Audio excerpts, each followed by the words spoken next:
అందరికీ నమస్కారం అండి. ఈ 2026వ సంవత్సరంలో వరలక్ష్మి వ్రతం ఏ రోజున జరుపుకోవాలి, ఆ రోజు కుదరని వాళ్ళు ఎప్పుడు చేసుకోవాలి, అలాగే ఈరోజు పెట్టవలసిన నైవేద్యం, అమ్మవారికి సులువుగా ఆడంబరాలు లేకుండా ఏ విధంగా పూజ చేసుకోవాలి, ఉపవాసం ఎలా ఉండాలి, అలాగే అమ్మవారి పీఠాన్ని ఎప్పుడు కదిలించాలి, వాటన్నిటిని గురించి ఈ వీడియోలో అయితే తెలియజేస్తాను. ఈ 2026వ సంవత్సరంలో శ్రావణ మాసం మనకి ఆగస్టు 13వ తేదీ నుండి ప్రారంభమవుతుంది. మరి వరలక్ష్మి వ్రతము పౌర్ణమి ముందు వచ్చే శుక్రవారం చేసుకోవాలి కాబట్టి ఈ సంవత్సరం 21 ఆగస్టు 2026వ రోజునైతే వస్తుంది. ఈ రోజు కుదరని వాళ్ళు 28వ తేదీ పౌర్ణమి రోజు కూడా చేసుకోవచ్చు. ఈరోజు ఏం చేయాలి అంటే శుక్రవారం పూజ రూమ్ని శుభ్రం చేసుకోకూడదు కాబట్టి ముందు రోజే గురువారం రోజే మనం పూజ రూమ్ని అయితే శుభ్రం చేసుకోవాలి. మన ఇంటి వాకిని కూడా శుభ్రంగా చేసుకొని ముగ్గులతో అలంకరించుకోవాలి. పూజా సామాన్ కూడా ముందు రోజే అంటే గురువారం రోజే తెచ్చి పెట్టుకోవాలి. 21 వరలక్ష్మి వ్రతం కాబట్టి 20వ రోజున ఇంటిని శుభ్రం చేసుకొని అలాగే మన పూజా గదిని కూడా శుభ్రం చేసుకొని 21వ తేదీన తెల్లవారుజామునే లేచి ఇల్లు వాకిలిని శుభ్రం చేసుకొని ముగ్గులతో అలంకరించుకోవాలి. మరి వరలక్ష్మి వ్రత పూజకు కావలసిన పూజా సామాగ్రిని అయితే చూద్దాము. ఈ వీడియోలో అందరూ కూడా తక్కువ ఖర్చుతో అలాగే సులభంగా చేసుకునే విధంగా అయితే చూపిస్తున్నాను. కావలసిన వస్తువులనైతే చూద్దాము. పసుపు, కుంకుమ, గంధం, అలాగే అమ్మవారికి పెట్టడానికి 2 జాకెట్ ముక్కలు, అలాగే కలశానికి ఒక జాకెట్ ముక్క, ఇవైతే కొత్తవి తీసుకోవాలి. 3 జాకెట్ పీసులు, మళ్ళీ 2 జాకెట్ పీసులను తీసుకొని పీఠం పైన అలాగే పీఠం కింద వేసుకోవడానికి అయితే పెట్టుకోవాలి. పూజా సామాగ్రిని ఎప్పుడైనా కూడా నేల మీద పెట్టయితే చేయకూడదు. ఏదైనా క్లాత్ వేసుకొని దానిపైన పెట్టుకొని అయితే చేసుకోవాలి. పీఠం కింద మీద వేసే జాకెట్ పీసులు ఉతికినవైతే సరిపోతుంది, కొత్తవి పెట్టవలసిన అవసరం అయితే లేదు. దీపపు కుందులు, అలాగే ఆచమనీయ పాత్ర, చిన్న కలశపు చెంబు, అమ్మవారి కలశం పెట్టుకోవడానికి కలశపు చెంబు, అలాగే 2 కొబ్బరికాయలు, ఒకటి కలశానికి ఒకటి అమ్మవారికి సమర్పించడానికి, అలాగే అమ్మవారికి నైవేద్యంగా పండ్లు, పాలు, అలాగే పుష్పాలు, తమలపాకులు, అమ్మవారి ఫోటో, ఈరోజు వాయనంగా ఇవ్వడానికి అరటి పండ్లు, అలాగే సాంబ్రాణి, అగరబత్తి, నూనె, అలాగే వాయనంగా ఇవ్వడానికి పసుపు, కుంకుమ, అలాగే గాజులు, నానబెట్టిన శనగలు. అమ్మవారి పూజ చేసుకోవడానికి వరలక్ష్మి వ్రతం బుక్ అయితే ఉంటుంది, అది కూడా తెచ్చుకోవాలి. దీపపు వత్తులు, అలాగే కర్పూరం, పచ్చకర్పూరం ఉంటే ఇంకా మంచిది, నెయ్యి, పసుపుతో కలిపిన అక్షంతలు, గంట, హారతి ఇచ్చేది, ఇవన్నీ కూడా మనకు పూజకు కావలసిన సామాగ్రి. ఇలా మనం ముందుగానే ఏర్పాటు చేసుకోవటం వల్ల తర్వాత ఏం చేయాలి అనే డౌట్ లేకుండా ఒకే దగ్గర అన్ని పెట్టుకొని నిదానంగా అమ్మవారికి అయితే పూజ అయితే చేసుకోవచ్చు. ఇలా అన్ని సామాగ్రిని ఒక దగ్గర పెట్టుకున్న తర్వాత అమ్మవారికి పీఠం వేసి ఆ పీఠం పైన పసుపుతో చల్లి పద్మ ముగ్గు వేసుకొని ఒక క్లాత్ని అయితే వేసుకోవాలి. ఆ తర్వాత అమ్మవారి ఫోటో అయితే పెట్టుకోవాలి. ఈ పూజ మనం ఈశాన్యంలో అయినా చేసుకోవచ్చు, లేదంటే పూజ రూమ్లో అయినా కూడా చేసుకోవచ్చు. ఈశాన్యంలో చేసుకోవడం చాలా మంచిది.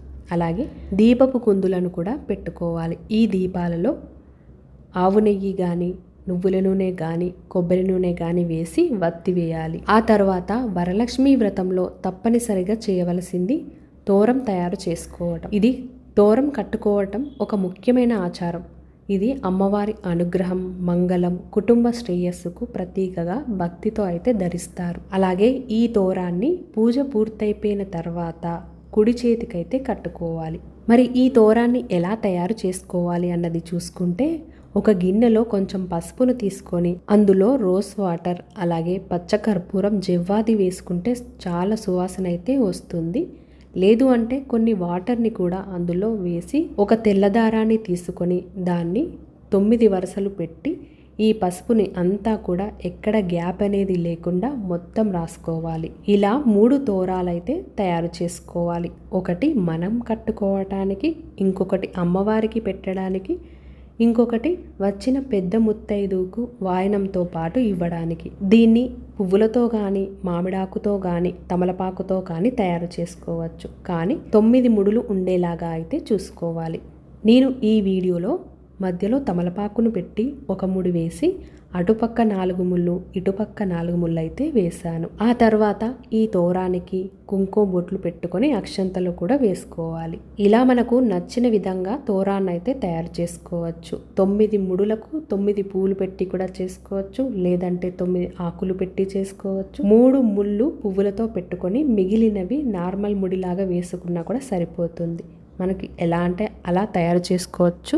ఇలా తయారు చేసుకున్న తోరాన్ని అమ్మవారి దగ్గర అయితే పెట్టుకోవాలి. వరలక్ష్మి వ్రతంలో కలశపు చెంబు చాలా ప్రాముఖ్యత అయితే ఉంటుంది. ఆనవాయితీ ఉన్నవాళ్ళు కానీ లేని వాళ్ళు కానీ ఎవరైనా కూడా పెట్టుకోవచ్చు. ఈ కలశాన్ని అమ్మవారి స్వరూపంగా భావించి పూజిస్తారు. కలశం అంటే శుభము, సంపద, సంతానం, ఐశ్వర్యానికి ప్రతీకగా అయితే భావిస్తాము. ఇత్తడి కానీ రాగి చెంబు అయితే వాడుకోవచ్చు, స్టీల్ చెంబునైతే వాడకూడదు. ఈ కలశపు చెంబుకు గంధం కుంకుమ బొట్లతో అలంకరించుకొని కంకణాన్నైతే ఏర్పాటు చేసుకోవాలి. ఈ కంకణం కోసం తెల్ల దారాన్ని తీసుకొని 3 కానీ 5 వరుసలు పెట్టి దానికి తమలపాకు కానీ మామిడాకు కానీ కంకణంలాగా ఏర్పాటు చేసుకోవాలి. అలాగే కలశం మీద పెట్టే కొబ్బరికాయను పసుపుతో చక్కగా రాసుకొని అమ్మవారి బొట్టయితే పెట్టుకోవాలి. అమ్మవారి పూజకి ఖరీదైన అలంకారాలు తప్పనిసరి అయితే కాదు. భక్తి శ్రద్ధతో ఇంట్లో అందుబాటులో ఉన్న వస్తువులతోనే కలశాన్ని అయితే ఏర్పాటు చేసుకోవాలి. ఆ తర్వాత ఈ కలశపు చెంబులో నిండా నీళ్లను తీసుకొని పసుపు, కుంకుమ, అక్షంతలు, గంధం, అలాగే ఒక 1 రూపీ కాయిన్, ఒక పువ్వును కూడా వేసుకోవాలి. ముందుగా తయారు చేసుకున్న కంకణాన్ని కలశానికైతే కట్టుకోవాలి. కలశంలో వాడే ఒక్కొక్క వస్తువుకు ఒక్కొక్క అర్థమైతే ఉంటుంది. ఆ తర్వాత తమలపాకులు కానీ లేదంటే మామిడాకులు కానీ కలశంలో పెట్టుకొని కొబ్బరికాయను పెట్టుకొని ఒక కొత్త జాకెట్ పీసునైతే కలశం పైన అయితే పెట్టుకోవాలి. ఆ తర్వాత ఒక పసుపు కొమ్మును తీసుకొని ఒక తెల్లదారాన్ని 3 కానీ 5 వరుసలు కానీ పెట్టుకొని దానికి పసుపును రాసి ఈ పసుపు కొమ్మునైతే ఆ దారానికి కట్టాలి. గోడు లక్ష్మీదేవి కాయిన్ ఉన్నట్లయితే పాలతో కడిగి ఆ కాయిన్ని కూడా కలశానికైతే వేసుకోవచ్చు. ప్రతి సంవత్సరం బంగారం కొనాలా అన్నది తెలుసుకుంటే ప్రతి సంవత్సరం కొనవలసిన అవసరం అయితే లేదు, ఉన్నప్పుడైతే కొనుక్కోవచ్చు. గోల్డ్ కాయిన్ లేని వాళ్ళైతే పసుపు కొమ్మును వేసినా కూడా సరిపోతుంది. మన ఛానల్లో పూజా వీడియోస్తో పాటు కొత్తగా థ్రెడ్ బ్యాంగిల్ మేకింగ్ వీడియోస్ అనేవి కూడా స్టార్ట్ చేశాను. ఇవి మనకు నచ్చిన విధంగా నచ్చినట్టుగా కస్టమైజ్ అయితే చేసుకోవచ్చు. శారీ కలర్లో 2 కలర్స్ ఉన్న 3 కలర్స్ ఉన్నా కూడా నచ్చిన విధంగా అయితే చేసుకోవచ్చు. మీకు ఏ కలర్ కావాలి అన్నా లేదు అంటే ఏదైనా డిజైన్లో కావాలి అన్నా కూడా చేసి ఇస్తాను. ఎవరికైనా కావాలి అనుకుంటే వాట్సాప్కి మెసేజ్ చేసి ఆర్డర్ అయితే చేసుకోండి. కలశపు చెంబు తయారు చేసుకున్న తర్వాత ఈ కలశపు చెంబును అమ్మవారి ముందైతే పెట్టుకోవాలి. వరలక్ష్మి వ్రతం పూజ ఉదయం చేసుకోవడం చాలా శ్రేష్టం. ఒక ఇత్తడి కానీ రాగి ప్లేట్ కానీ తీసుకొని అందులో నిండా బియ్యాన్ని వేసుకొని ఒక స్వస్తిక్ని లేదు అంటే ఓం గుర్తును వేసుకొని దానిపైన మనం కలశం అయితే పెట్టుకోవాలి. ఈ పూజ చేస్తున్నంతసేపు కూడా మనం అమ్మవారిని మనసులో తలుచుకుంటూ అమ్మవారి నామాన్ని తలుచుకుంటూ మాత్రమే చేసుకోవాలి. వేటి గురించి కూడా ఆలోచించకూడదు. ఆ తర్వాత మనం తయారు చేసుకున్న పసుపు కొమ్మును అలాగే లక్ష్మీదేవి లాకెట్ ఉంటే ఆ లాకెట్ని కూడా వేసుకోవాలి. పూలతో అలంకరించుకోవాలి. ఈ వరలక్ష్మి వ్రతము ఆగస్టు నెలలో 21వ తేదీ పడిన వాళ్ళు 21వ తేదీ చేసుకోవచ్చు. ఆ రోజు పడని వాళ్ళు ఉన్నట్లయితే 28వ తేదీ పౌర్ణమి రోజైనా కూడా చేసుకోవచ్చు. ఆగస్టు 14వ తేదీ శుక్రవారం రోజైనా కూడా చేసుకోవచ్చు. ఆ రోజు కూడా వీలు పడనట్లయితే 4వ శుక్రవారం సెప్టెంబర్ నెలలో 4వ తేదీనైతే చేసుకోవచ్చు. 11వ తేదీ మనకు అమావాస్య శుక్రవారం రోజునైతే వస్తుంది. ఆ రోజు వరలక్ష్మి వ్రతం చేసుకోవడానికైతే లేదు. చేసుకుంటే ఈ 4 వారాలలోనే చేసుకోవాలి. అందులో 2వ వారం అయితే చాలా శ్రేష్టం. మనం మొదటగా ఏ పూజ చేస్తున్నా వినాయకుడికి పూజ చేయాలి కాబట్టి పసుపు గణపతిని అయితే ఏర్పాటు చేసుకోవాలి. నేను ఈ వీడియోలో పూజ అనేది చాలా సింపుల్గా అందరూ చేసుకునే విధంగా అయితే చూపిస్తున్నాను. గణపతిని పెట్టుకున్న తర్వాత ఏకహారతితో దీపారాధన అయితే చేసుకోవాలి. ఇలా దీపారాధన చేసుకున్న తర్వాత దీపాలకి గంధం కుంకుమ బొట్లనైతే పెట్టుకోవాలి. దీపం వెలిగించేటప్పుడు ఓం శ్రీ మహాలక్ష్మి దేవియే నమః అని మనసులో అనుకుంటైతే వెలిగించాలి. ఆ తర్వాత చిన్న కలశపు చెంబులో నిండా నీళ్లను తీసుకొని అమ్మవారి దగ్గర అయితే పెట్టుకోవాలి. మొదటగా ఏ పూజ చేస్తున్నా గణపతికి పూజ చేయాలి కాబట్టి గణపతికి పసుపు కుంకుమ గంధం అక్షంతలను వేసుకొని ఒక వస్త్రాన్ని పెట్టుకొని పువ్వులను కూడా సమర్పించాలి. ఆ తర్వాత గణపతి నామాలు వచ్చినట్లయితే నామాలనైతే చదువుకోవచ్చు. రానట్లయితే ఓం గం గణపతియే నమః అనే మంత్రాన్ని చదువుకుంటూ మనం అక్షంతలు కానీ పసుపు కానీ కుంకుమ అయితే వేసుకోవచ్చు. ఆ తర్వాత దీపాన్ని అయితే స్వామివారికి సమర్పించాలి. ఒక పండుని స్వామివారి దగ్గర పెట్టి నైవేద్యం సమర్పయామి అనుకుంటూ స్వామివారికి అయితే చూపెట్టాలి. ఆ తర్వాత వినాయకుడికి గంట కొడుతూ హారతిని అయితే సమర్పించాలి. ఆ హారతిని స్వామివారికి చూపెట్టి మనం కూడా తీసుకోవాలి. కొన్ని అక్షంతలను తీసుకొని స్వామివారి దగ్గర అయితే వేసుకోవాలి. పూజలో ఏ ఆటంకాలు రాకుండా ఉండాలని స్వామివారికి మనస్ఫూర్తిగా మొక్కి అమ్మవారికి పూజ అయితే స్టార్ట్ చేసుకోవాలి. ఓం వరలక్ష్మీదేవియే నమః అని అమ్మవారికి పసుపు కుంకుమ గంధం అక్షంతలను అయితే సమర్పించుకోవాలి.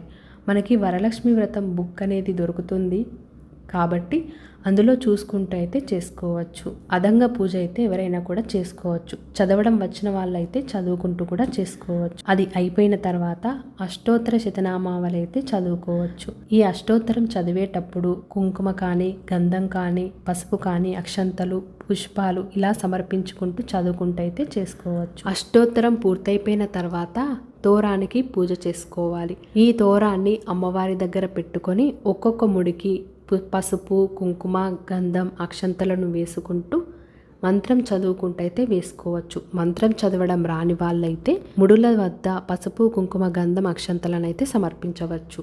ఆ తర్వాత ఈ తోరాన్ని మన కుడి చేతికైతే కట్టుకోవాలి. ఆ తర్వాత వరలక్ష్మీదేవికి దీపం సమర్పించిన తర్వాత వాయినాన్ని అయితే ఇవ్వాలి. ఈ వాయినం కోసం 2 జాకెట్ పీసులు, చీర ఉన్నట్లయితే చీర కూడా పెట్టుకోవచ్చు, 2 తమలపాకులు, 2 అరటి పండ్లు, శనగలు, అలాగే గాజులు, పుష్పాలు, పసుపు కుంకుమ, అలాగే వక్క, గోరింటాకు అంటే అమ్మవారికి చాలా ఇష్టం, ఉంటే పెట్టుకోవడానికైతే చూసుకోవాలి. అలాగే దక్షిణగా 1 రూపాయి కాయిన్ కానీ 5 రూపాయల కాయిన్ కానీ పెట్టుకోవచ్చు. అమ్మవారికి ఇస్తినమ్మ వాయనం అనుకుంటూ ఒక 3 సార్లు అమ్మవారికి అయితే చూపెట్టాలి. ఆ తర్వాత నైవేద్యం సమర్పయామి అనుకుంటూ పండ్లను అలాగే పాలు లేదంటే పాయసం పులిహోర వీటినైతే సమర్పించవచ్చు. ఆ తర్వాత కొబ్బరికాయను కొట్టి అమ్మవారికి హారతిని అయితే సమర్పించాలి. ఇలా హారతిని సమర్పించిన తర్వాత అమ్మవారికి చూపెట్టి హారతి చుట్టూ కూడా నీళ్లను తిప్పి అమ్మవారికి చూపెట్టి మనం కూడా తీసుకోవాలి.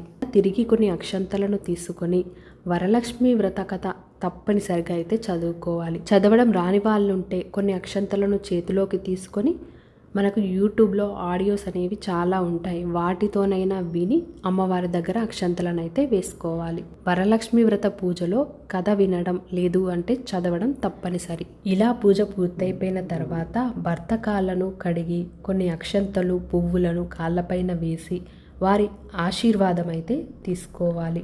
అలాగే 2 తమలపాకులు 2 పండ్లను తీసుకొని వారి చేతికైతే ఇవ్వాలి.